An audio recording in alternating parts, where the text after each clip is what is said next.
जाता है। बेईमानी से कई बार काम बिगड़ जाता है। एक बहन जी थी, तो दूध का काम होता था उनके घर में। दूध वो समझते हो नहीं, वो जो दूध बेचा जाता है, तो दूध का काम होता था उनके यहाँ।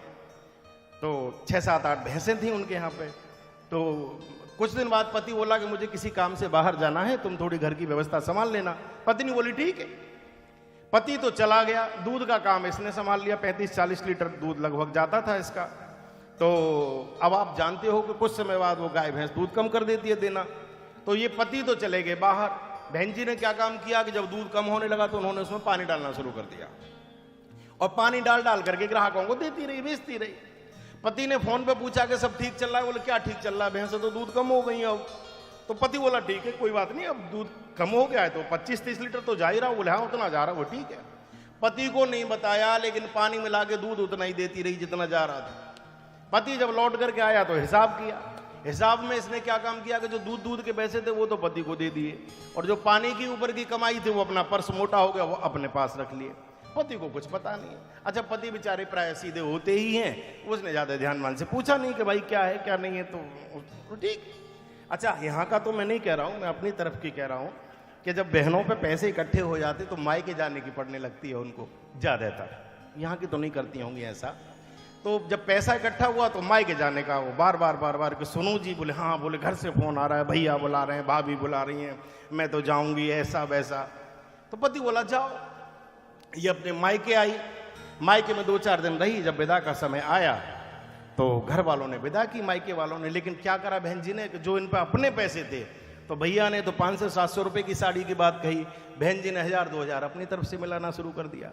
कई बार हमारी तरफ ऐसा कर लेती हैं कि मायके से मिलते हैं 1000 रुपए, और 2000 अपनी तरफ से मिला के 3000 की साड़ी ला के सास को दिखा देती हैं कि ऐसा मिला है। तो यहाँ तो खैर सब संपन्न है, तो यहाँ तो ऐसा नहीं करती होंगी।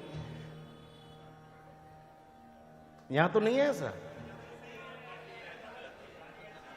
अरे राम राम है? अरे हम तो सोच रहे थे कि हमारी तरफ ही है ऐसा। अच्छा, तो अभी जो पहन के बैठी हो मायके वाली है अपनी है।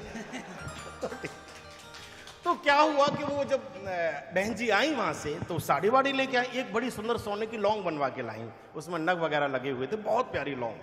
तो जब आ गई तो पड़ोसन ने पूछा कि क्या क्या लाई हो। सास ने पूछा, बोले ये साड़ी मेरे बड़े भैया ने दी, ये छोटे भाई ने दी, ये मम्मी ने दी थी, ये उन्होंने, ये पूरी बता दिया उन्होंने, और कहा कि ये एक सोने की लौंग मुझे मिली है।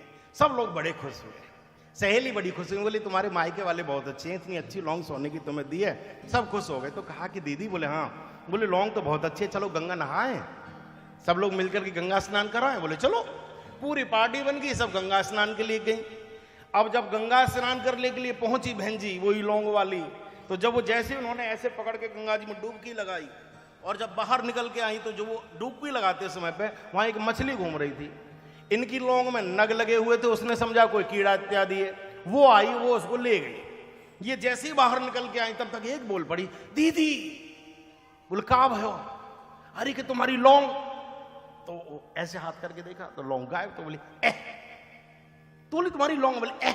बोले कहाँ भयो? बोले पानी को पैसा पानी में। बोली एह, पानी को पैसा पानी में। तब तक दूसरी बोल पड़ी, बोली वो तो ठीक है।